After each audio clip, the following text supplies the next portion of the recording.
हरि बोला हरि बोला। ओम श्री परमात्मने पुरुषोत्तम योगः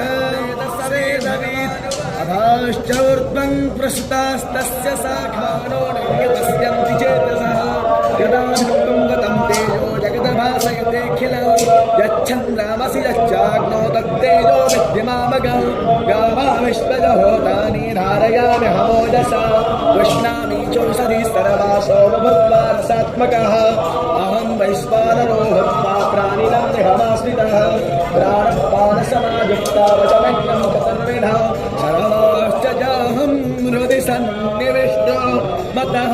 स्मृतिज्ञानपपोहनं च वेदैश्चैव च चरस्सर्वाणि भूतानि गुणस्थोऽक्षर उच्यते